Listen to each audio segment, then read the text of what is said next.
that everybody moving along so quickly.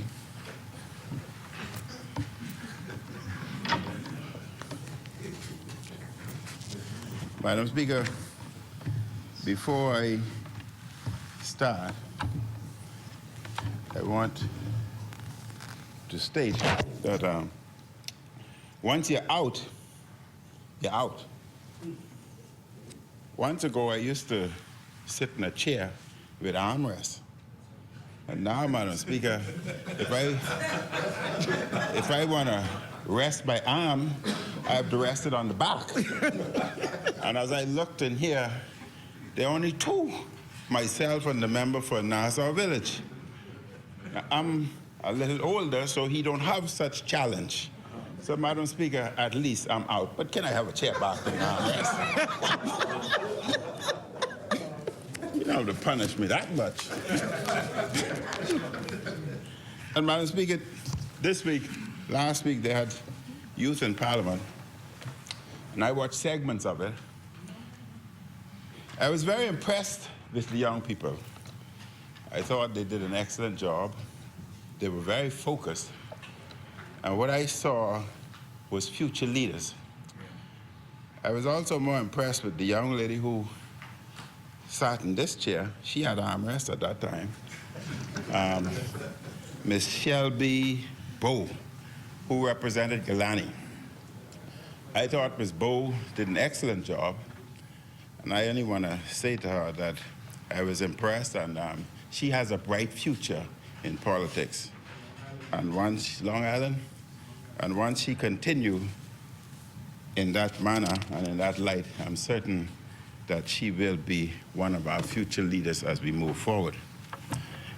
But Madam Speaker, the Digital Assets and Registered Exchange Bill 2022 is designed to provide for the Securities Commission to implement systems to identify any person who is not registered under the Act and who is carrying on, involved in, or purporting to carry on, or be involved in digital asset business. The amendment promotes the compliance of the Bahamas with Financial Action Task Force requirements to ensure that individuals are operating legally in the cryptocurrency market. The Bahamas needs to continue to promote itself as a safe and a responsible financial service destination, including in the broad range of digital assets in this sector. And we must continue to promote diversification in various sectors of our economy, including in financial services. Madam Speaker, the news about and the reality of the global economy is mixed, as it is here in our Bahamas. We are seeing growth in a number of areas, the rebound of which began during the FNM's last administration, and this includes an increase in government revenues, the broader reopening of the tourism sector, and a decrease in unemployment. In Grand Bahama, construction has begun on a new cruise port, which the FNM negotiated. The development, you can stand, the development of the new world-class cruise port continues apace. But there are also warning signs and dark clouds on the horizon because of, one, the aftermath of the ongoing COVID-19 pandemic. Two, the war in Ukraine and the effects on food prices, including foods and feed made from wheat. Global energy concerns, the ongoing effects of climate change, and other economic factors. Depending on how the government of the Bahamas responds or fails to respond responsibly, it can make matters worse or better for the Bahamian people. Madam Speaker, today marks the 8th month since last year's general election, the first-year anniversary of which is fast approaching. September will be here before you know it. And during the past 8 months, it is abundantly clear that the PLP and the Davis administration do not broadly understand nor fully appreciate what is happening globally and the many effects on the Bahamas. The government has little clue, little or no plans, and clearly no ambitious legislation agenda, even as the Prime Minister continues his endless globe-trotting. This is, Madam Speaker, despite the fact the chair recognizes the Honourable Member for Cat Island, stop the Kings clock. and Salvador. Stop the clock. Speaker, the member for Kalani suggests that the Davis administration doesn't understand what's happening in the world and perhaps he could just move away from his contribution, identify the things that he thinks we don't understand, and let's debate it to see whether he understands what he thinks he understands. Let's say, this is not Dr. Minnis. This is not Dr. Minnis. See, don't just make these broad sides, broad sides, because any issue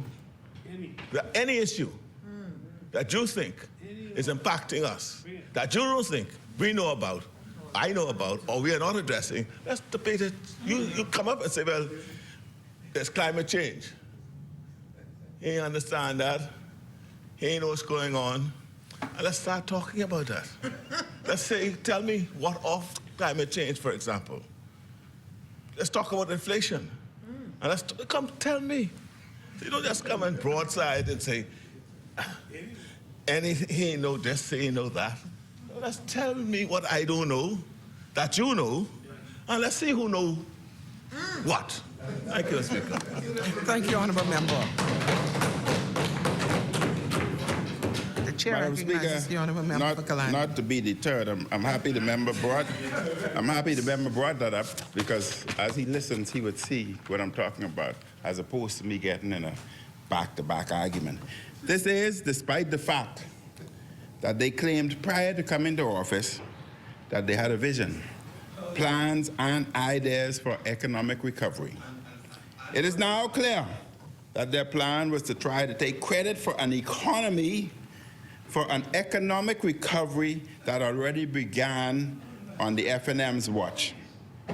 And Madam Speaker, a quote from the Prime Minister himself in the Nassau Guardian, I don't have it available, but the member said, the success and the positivity things that are being seen today are as a result of the FNMs. I can get the exact words. It is now clear, Madam Speaker, that their plans was to, in 8 months in office, the Prime Minister may have been out of the country for more than 2 months, which is about 25% or a quarter of the time they have been in office. And at this rate, he may spend more than 1 year of his 5-year term away from the Bahamas. He is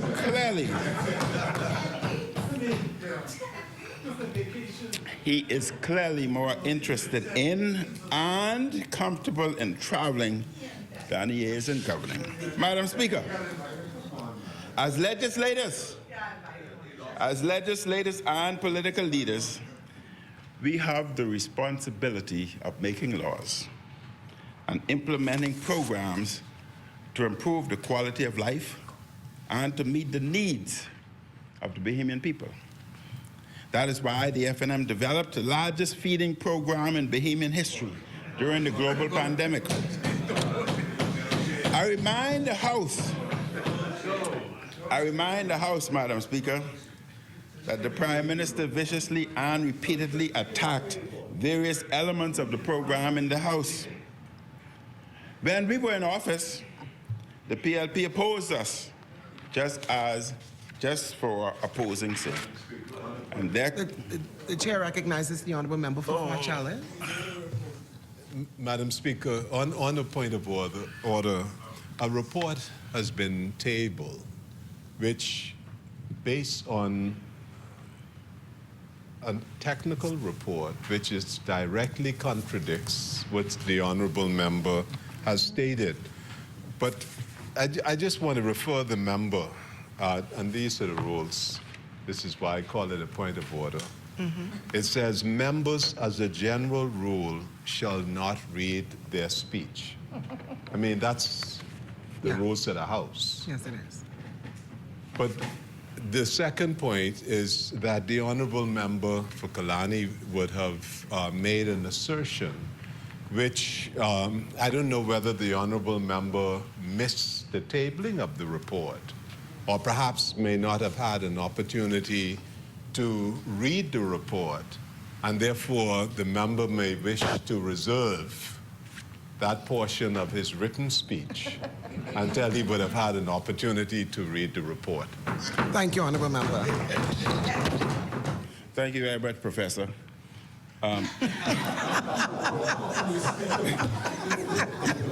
Madam Speaker, Madam Speaker, I have said that I will have that complete report analyzed because I want to go in detail with that report during the debate. At that time, I have Madam Speaker, I have for certain time. Their concern, Madam Speaker, their concern, I have an hour then, was not the betterment of the Bahamas. Their concern was power. They were often surprised during the worst of the pandemic when we proposed life-saving measures. For political gain, the PLP usually found a way to criticize and to oppose.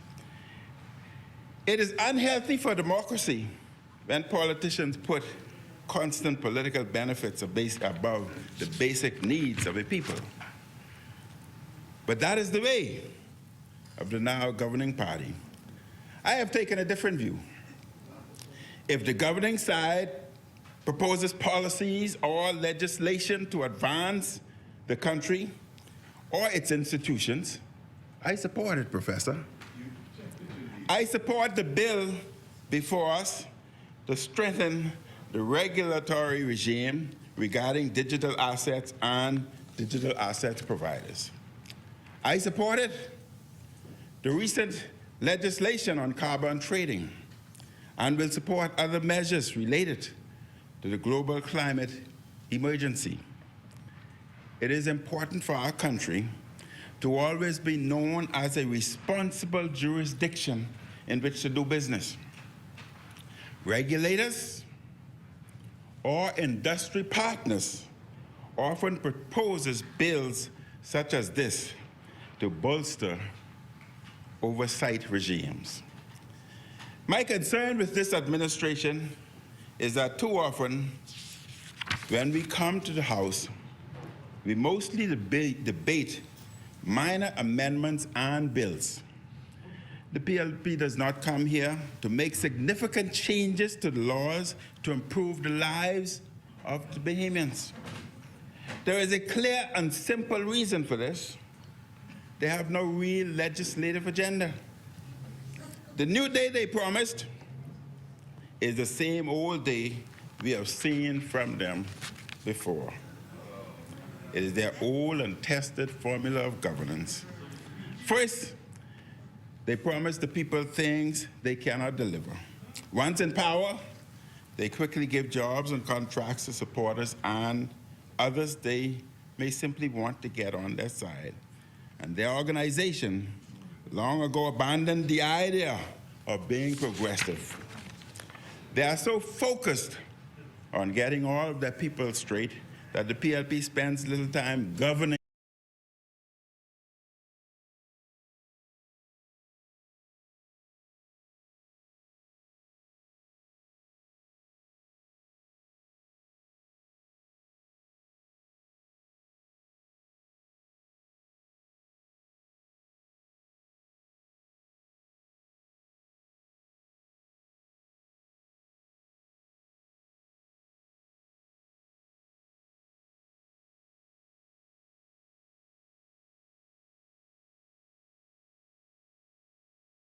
the Bahamas. When 3 visitors mysteriously died at a resort in Exuma, Bahamians expected to hear from the Prime Minister. But guess what? He was out of the country again, missing from duty. He was traveling yet again. Yeah. The chair recognizes the honorable member for Fort Charles. Madam Speaker, this matter is a matter which is currently under investigation. Yes, yes, honorable. It's a matter. I said It's a matter. I said It's a nothing about matter. the case. No. It's a matter of extreme Yes. international sensitivity Yes. with profound implications for tourism, as well as the international reputation of the Yes. Commonwealth of the Bahamas. And while, Madam Speaker, we are engaged in robust and thrust, the national interests should be paramount. Yes. Yes, honorable member. Madam Honorable Speaker, member, I ask you to understand the withdraw that. sensitivity. That's very sensitive. And I had no intentions of speaking about that particular case. Yes, we cannot use the lie. The Prime Minister, Madam Speaker. I have that stricken from the record for me. We have to. The family could be watching. The Prime We just Minister, don't know. Madam Speaker, is saying the world, while there's crisis after crisis at home, there are record murders. There is high unemployment. There is high inflation. The chair recognizes the honorable Bahamians member for struggling Cat Island Rum, Keynes to and pay for Salvador. gas and food and goods. Honorable member. Speaker. Speaker. Whenever I have traveled, and I'm traveling, but I travel on the people's business.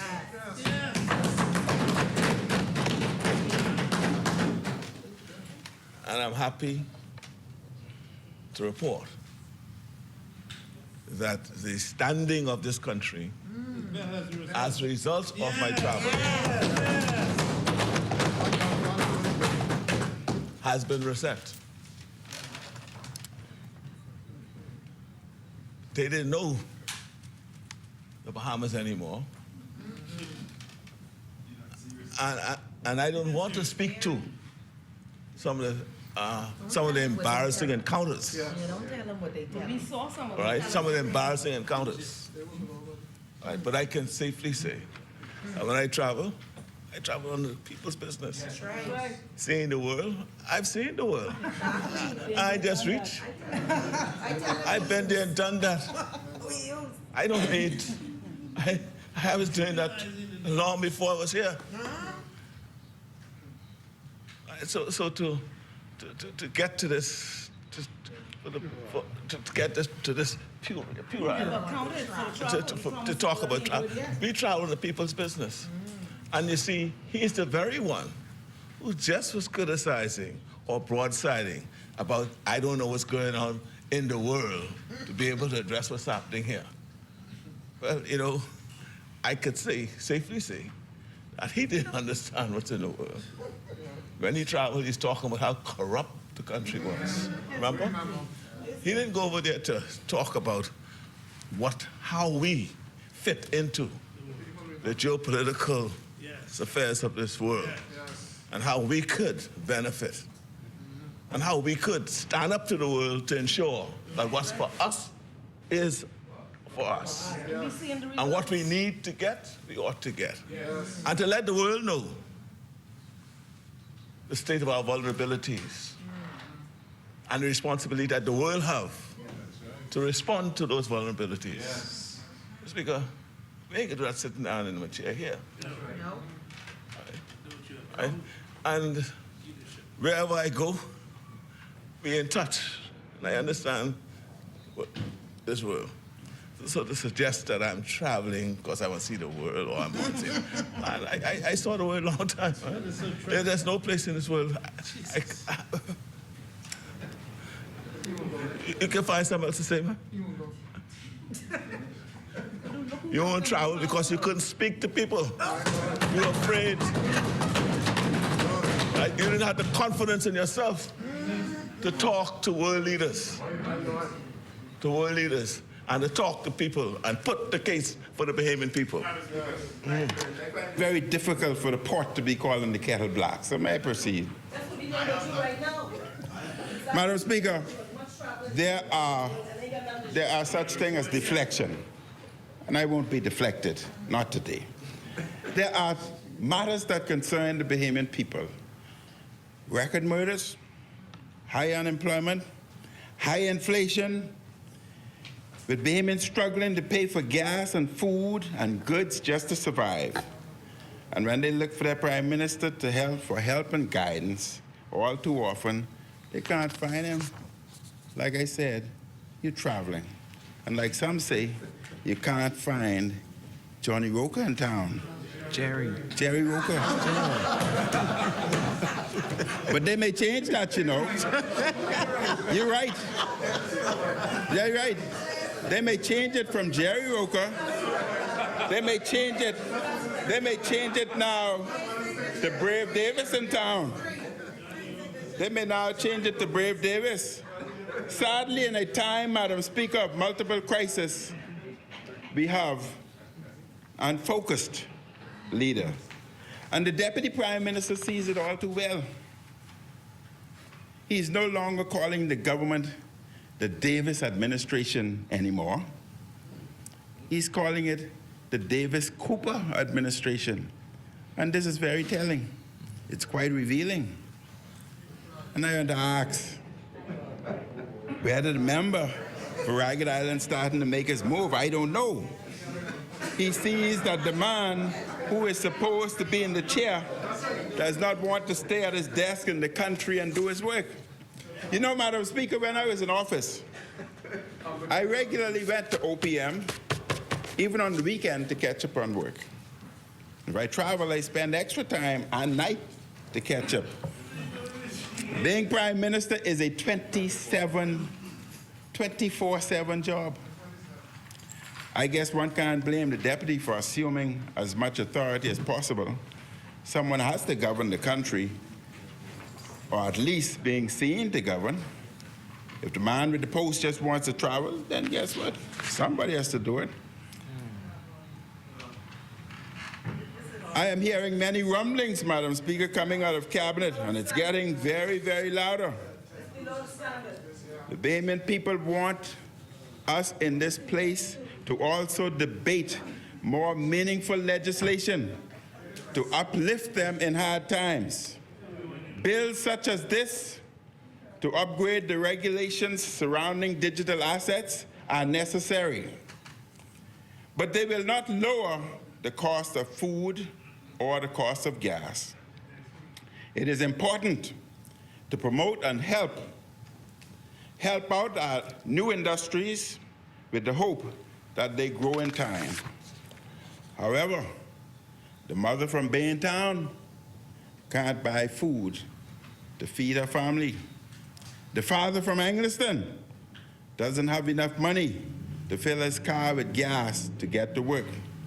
And the student graduating now and in the weeks ahead wants to know what their educational and job prospects are, which is why we ensured free education at both UB and BTVI.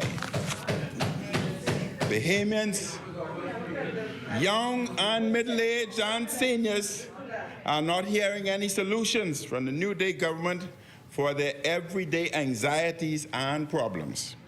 In fact, what they hear from the governing party is cold-hearted indifference.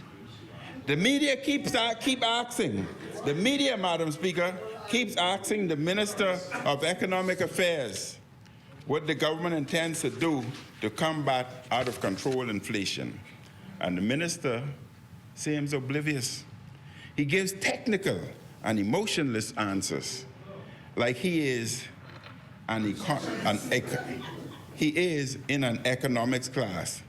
Does he and others in cabinet believe it is okay raising taxes on poor people, on poor people's food, via the Davis breadbasket tax? Does the PLP think there is nothing to be done about the high gas prices? The people see the coldness in this New Day administration. The people see the indifference. Yes, it is true that there is a global inflation problem. But the Davis breadbasket tax was a choice. It was cruel. It was heartless, a heartless attack on our people.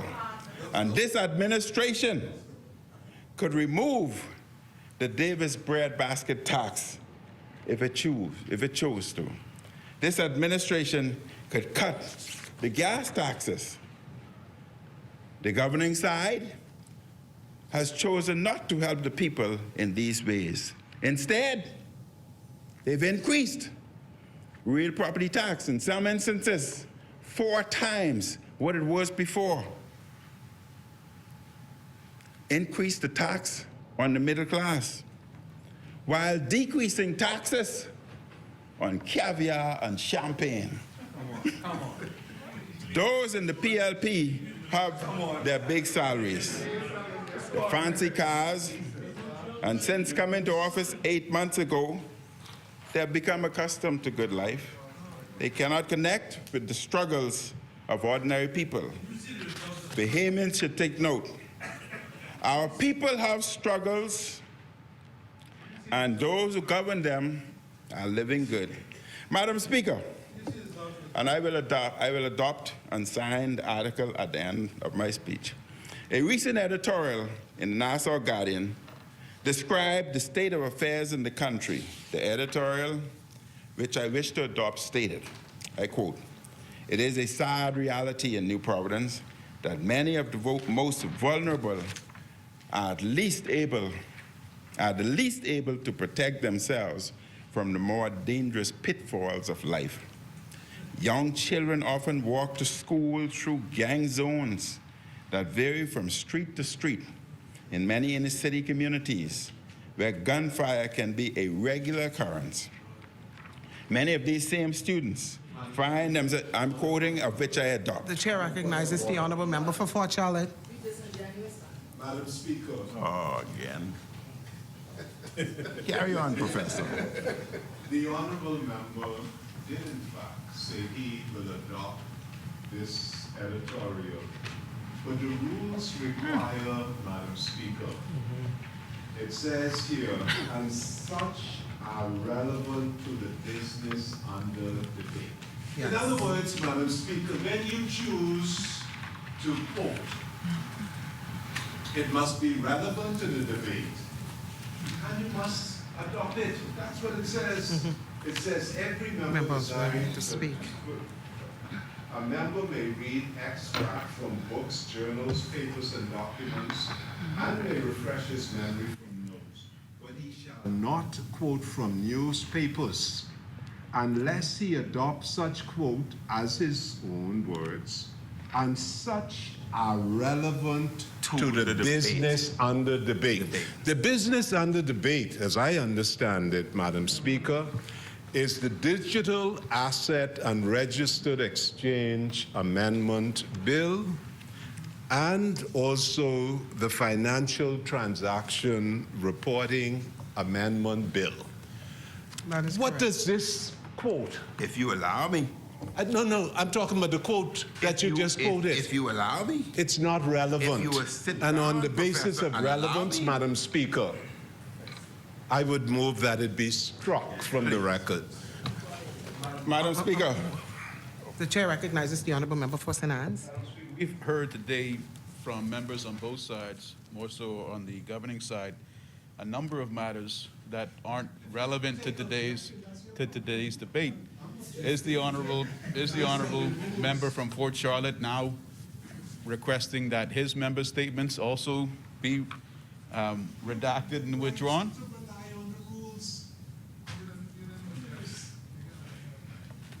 If that's how you want to play it, let's play it. Thank you very much, Madam Speaker. Honorable member. Madam Speaker. The chair recognizes the honorable member. Madam Speaker, the bill we are debating refers to the economy, how you improve the economy. You improve the economy, you improve the quality of life. We recognize that our economy is based on mainly one factor, tourism. We're trying to expand our economy. You cannot expand your economy without understanding what are the problems you're facing, because you have to understand the problems, correct those problems, or what you're trying to do to improve the economy won't happen. This addresses the problems, okay? Young children often walk to school through gang zones that vary from street to street. They further go on to quote, in many inner city communities where gunfire can be a regular occurrence. Many of these same students find themselves having to avoid sexual predators and other bad actors with tenuous morals. Those without walls, gates, and security systems are often the target of robbers and perpetrators of house breakings. And many people do not think to lock or nail every possession down, find that opportunists will loot and dismantle vehicles and steal anything criminals believe is worth more than $1. No one has escaped the effects of the pandemic and the rising cost of just about everything. However, the working class is taking a beating unseen in many years. During the pandemic, thousands of businesses were closed. Though the soundness and prolonging of those decisions are still being debated, the government of the Bahamas wisely did not leave the general public in a position to not know where the next meal would come from, nor did it cut them off from avenues of assistance. The editorial also stated, the Central Bank of the Bahamas reported in March that domestic consumer price inflation rose to 2.3% in the last quarter of 2021, compared to the 0.2% registered during the same period 2020. Gas prices have increased by more than $1 since the start of the year. And despite Prime Minister Davis's promise of government intervention to offset the rising cost of living, we have seen no direct evidence of this taking place other than Bahamas Power and Light's apparent reluctance to fully pass through the cost of electricity to consumers. It further went on when the government held a job fair in Centerville this past weekend. Labor Minister Keith Bell appeared surprised that nearly 1,000 people from throughout New Providence showed up. And he went on, Bell said, we're going to have to appeal even deeper to Cabinet for us to create some sort of jumpstart program and add to the 52-week program and other initiatives to at least get persons some sort of employment. Several of those waiting in line told stories of unemployment and underemployment where salaries are no longer able to cover the necessities of life. The fact of the matter is that we currently have no idea what the unemployment rate actually is. The last labor force was conducted by the Department of Statistics in December 2019. That survey placed unemployment at 10.7%. And a recent international IMF report indicated that unemployment was estimated at 25.6% in 2020 and 18.1% 2021. Bell said he anticipates that new official unemployment figures will be released sometime in June. We find it curious then that his colleague, Minister of Social Services, said yesterday that because of the number of people depending on the Department of Social Services food assistance program decreased by more than 50% last month, many people are no longer in need of assistance. But to his credit, Wilscombe admitted the government does not want to celebrate too quickly. There is no doubt the economy continues to grow. And there is no question that unemployment is more robust this year than the first quarter last year. But there is no use in ignoring the obvious. Inflation is squeezing the most vulnerable as they try to navigate an incredibly trying set of circumstances.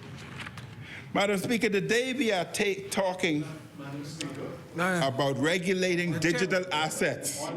The chair recognizes the Madam honourable member for Fort Charlotte. Madam Speaker, with your indulgence, the honourable member has read this extensive editorial. While the honourable member may have a fixation with the honourable member for Cat Island, Ronki, and San Salvador, but that is not the subject of this debate. Madam Speaker, I'm asking for a ruling. We all listened. The entire country has heard the quote. The quote is not relevant. I'm sure that you can find editorials dealing with digital asset, but this particular quote that the honourable member has chosen and selected is not relevant to this debate. And the rules require that it be relevant. The rules require. The rules do require. In the debate Honourable member, yes. talks about digital asset. The idea of that is to try and improve employment, improve your economy. It is essential to identify that you do have an employment problem. It is essential to identify that you do have problems with inflation, food prices, etc. Because the digital asset bill, once employment come about, then you can address many of the problems that I mentioned. So it is relevant. Madam Speaker, Madam Speaker, today we are talking about regulating digital assets. Many Bahamians have little or no assets. Indeed, this is one of the reasons why the last FNM government launched the Small Business Development Center and gave extraordinary funding to new small businesses. All many Bahamians have are bills and problems.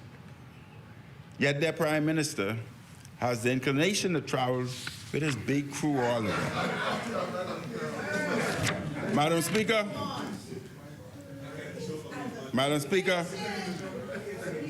our team in office was defined by historic crisis.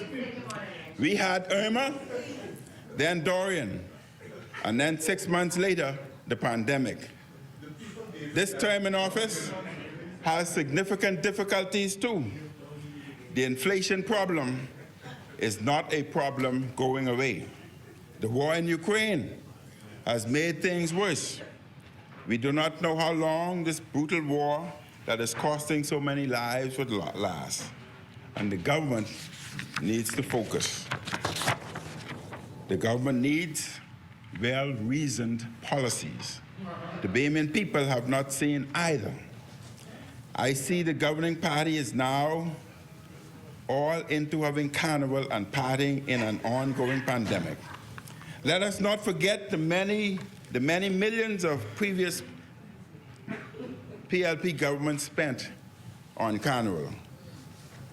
Madam Speaker, in serious times, we have a government that cannot focus on what's important to our people. It is the people who will suffer because the Prime Minister and his government appears not focused.